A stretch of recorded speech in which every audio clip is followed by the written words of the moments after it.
You're listening to Inspire Change, a broadcast that strives to educate, motivate, and empower men to challenge traditions of masculinity. To guide us through the intricacies and intersections of emotions, relationships, and male identity is renowned psychologist, author, and speaker Gunter.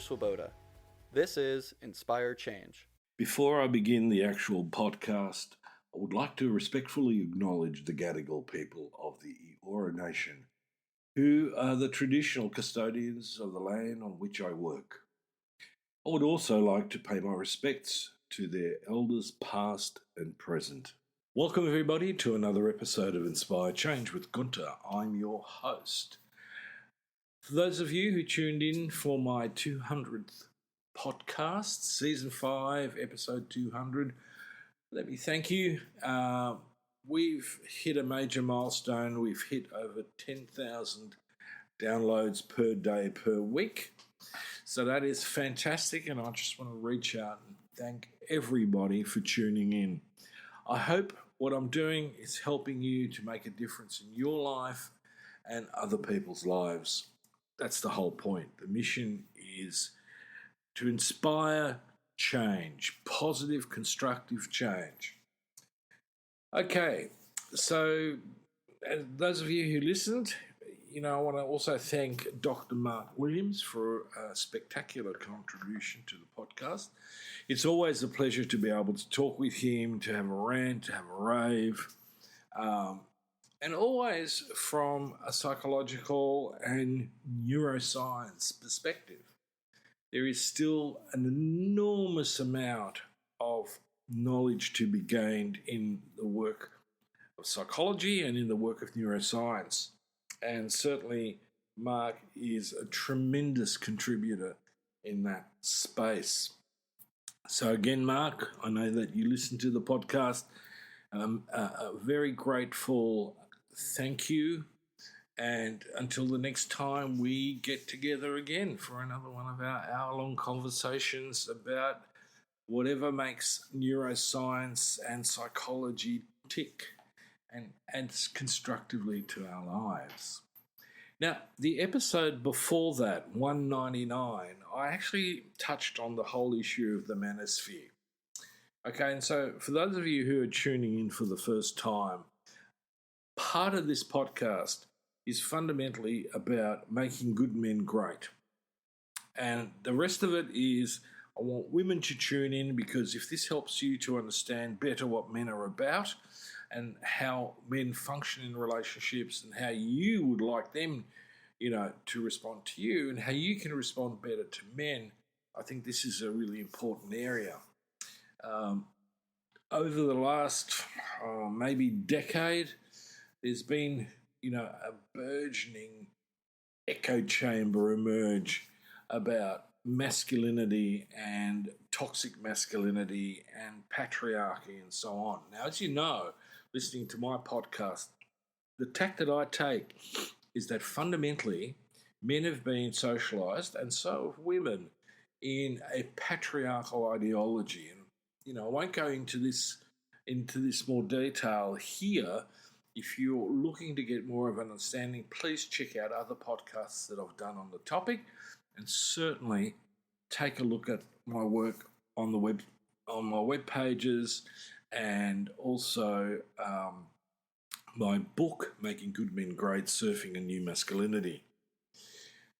So let me sum it up. What do I mean by the Manosphere? Well, basically it's a loosely connected online community that claims to offer self-improvement advice for men, promising guidance in mental, physical, emotional, and financial aspects of life.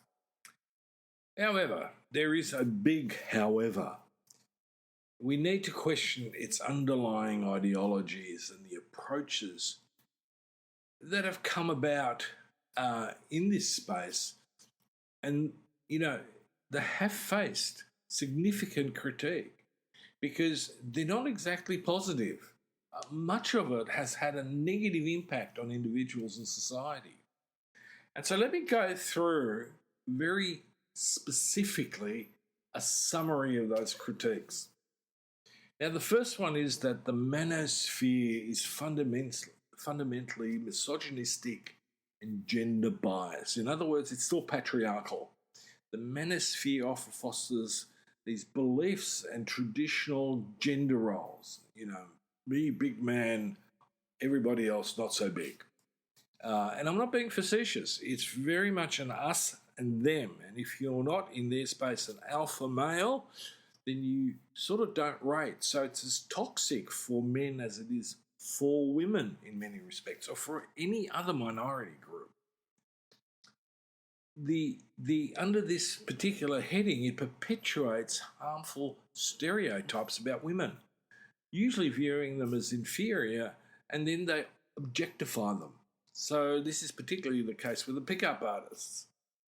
This perpetuation of gender bias absolutely hinders any sort of progress towards gender equality and continues to foster divisions between men and women. The other buzzword that comes out of this and is a critique is that of toxic masculinity.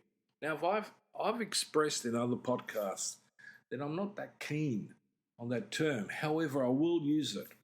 So the Manosphere's emphasis on dominance, power, and a very narrow definition of masculinity contributes to the problem. That is a bad form, a toxic form of masculinity.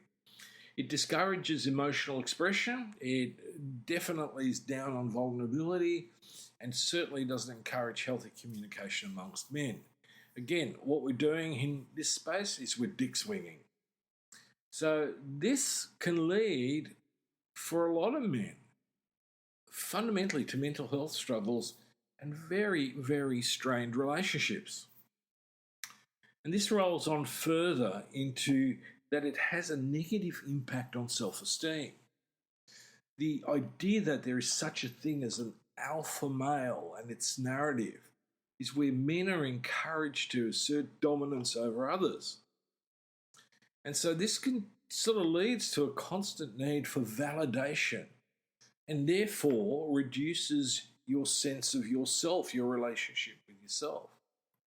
Because worth in that context is tied to external markers of superiority and approval. Let me go on to the next topic, dismissal of consent and respect. And this is a big one. This is predominantly, in certain corners of the manosphere where they advocate for manipulative techniques to attract women. It disregards the importance of consent and mutual respect in relationships. They'll use arguments like women enjoy being dominated. Look at the research in sexual fantasies amongst women, blah, blah, blah. So we continue then with perpetuating unhealthy power dynamics and again, further harmful interactions. And a lot of that stuff doesn't end up very well for men. The other problem with this whole manosphere is that there's an isolation and reinforcement of what is referred to as the echo chambers.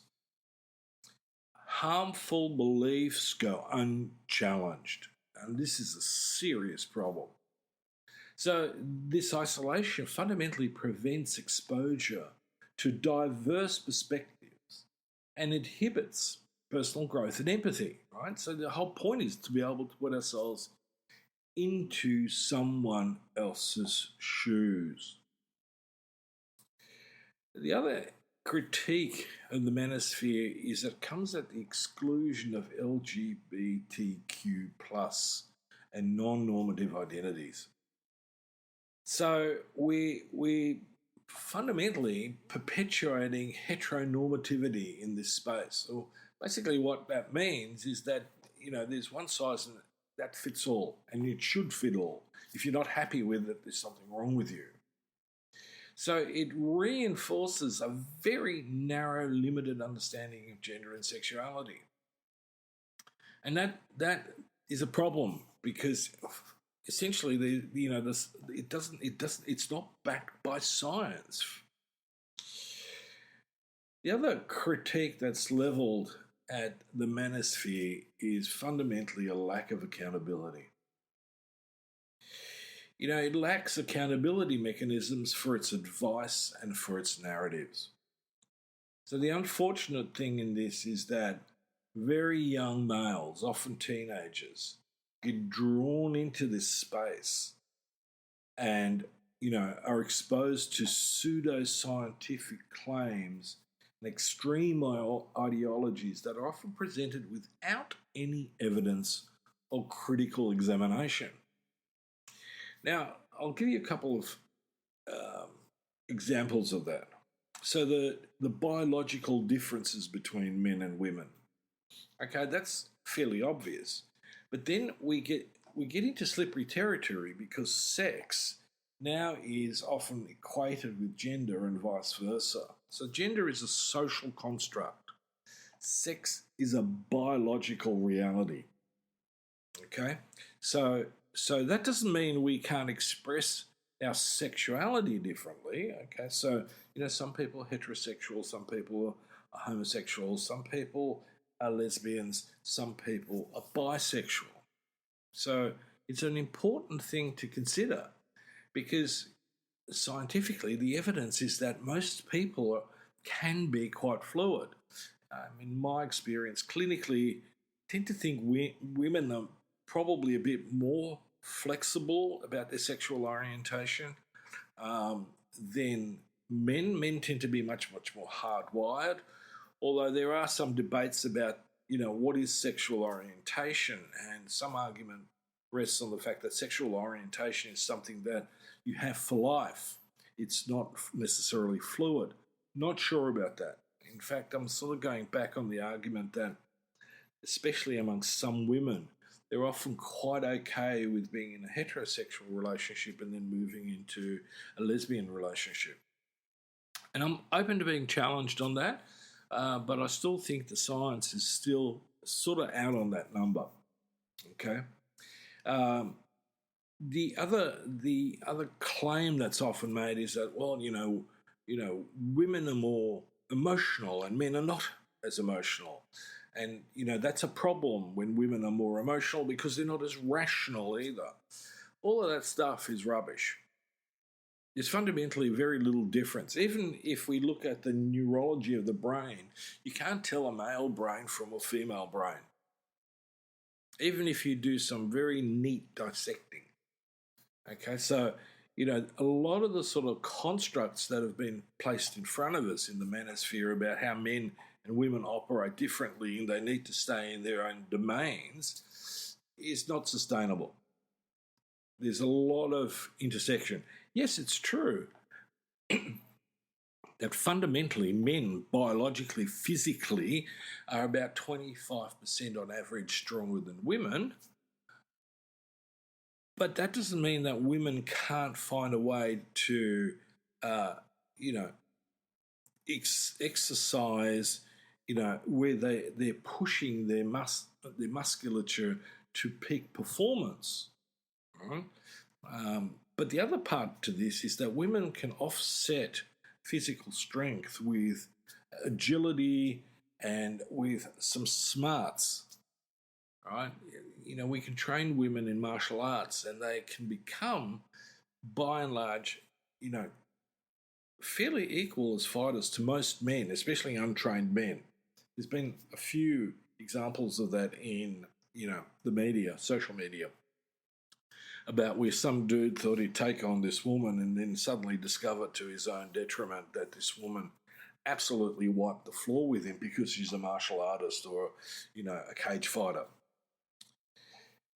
The other problem and the critique that is very important in this context is that the manosphere focuses on materialism and superficial success. Andrew Tate and his host of cars and gold and all this sort of stuff.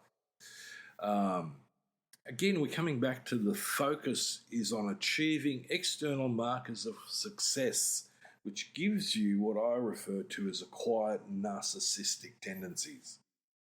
Now, this fundamentally leads to a shallow sense of fulfillment. It is not going to, make you feel happier in the long term. Right? It's hollow. We, as a human being, when we subscribe to that, become hollow. Here's the biggie: the manosphere and its ideologies fundamentally undermine relationships. The manosphere narratives encourage power struggles, they encourage distrust, and they encourage manipulation. Um, so there is no sense wherein the person can really develop an equal, egalitarian, intimate relationship with their partner. And so we get these very dysfunctional dynamics where true, genuine emotional connections are eroded. And this is very, very important, because ultimately what makes us healthy, folks, is having great connections. It also, and this is the final one that I want to bring up, is it propagates anger and resentment. Not all of the little segments in the manosphere, but a large part of it. I mean, when I listen to, the men's rights movement and, blue pill, red pill stuff, these things really flare up, especially anger and resentment towards women and then society at large. So this is not about being healthy and inclusive and collaborative. This is back to the us versus them. So we then get caught up in a toxic cycle of negativity, hindering personal development whilst perpetuating harmful beliefs. Stuff that's simply not true. So, whilst on the surface the manosphere may promise self-improvement for men, the critiques that I've brought to bear here point to the negative impact it has on individuals' attitudes, behaviours, relationships, and most importantly, in many respects, mental well-being. This highlights what I talk a lot about, and that is that we have a deep need for a more inclusive, empathic, and respectful approach to both personal growth and the pursuit of a healthy masculinity. So, on that note, please think about this. If you are an adult and if you have children, boys are particularly vulnerable to this space. Once they get locked into it, there's a certain level of grooming that occurs in this space. Educate your daughters as well about what the consequences are in this, because boys can be very persuasive on many levels about why the way that they look at things, is the right way. So can girls. But, again, we need to educate our children, our teenagers and young adults about appropriate behaviours. Remember, being inclusive, being respectful, having empathy, being, sharing things, and being above all cooperative with each other.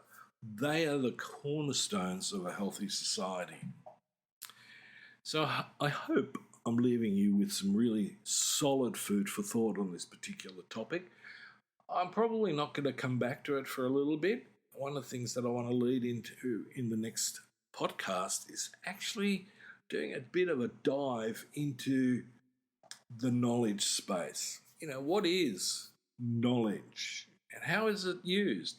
Because my observation in the last 25 years is that in general, we are starting to lose a little bit of a handle on what's useful, what's appropriate, what's real.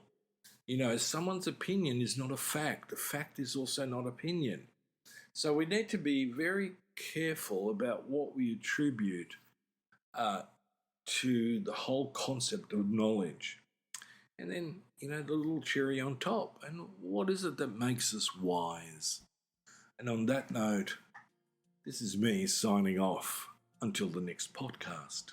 Thank you for listening to Inspire Change, a broadcast that strives to educate, motivate, and empower men to challenge traditions of masculinity. For more information on the Making Good Men Great movement, or for individual or group coaching sessions with Gunter, visit makinggoodmengreat.com. For inquiries regarding broadcast topics or appearing on the show, email Miranda at noirtainment.com. That's Miranda at NOIRTAINMENT.com.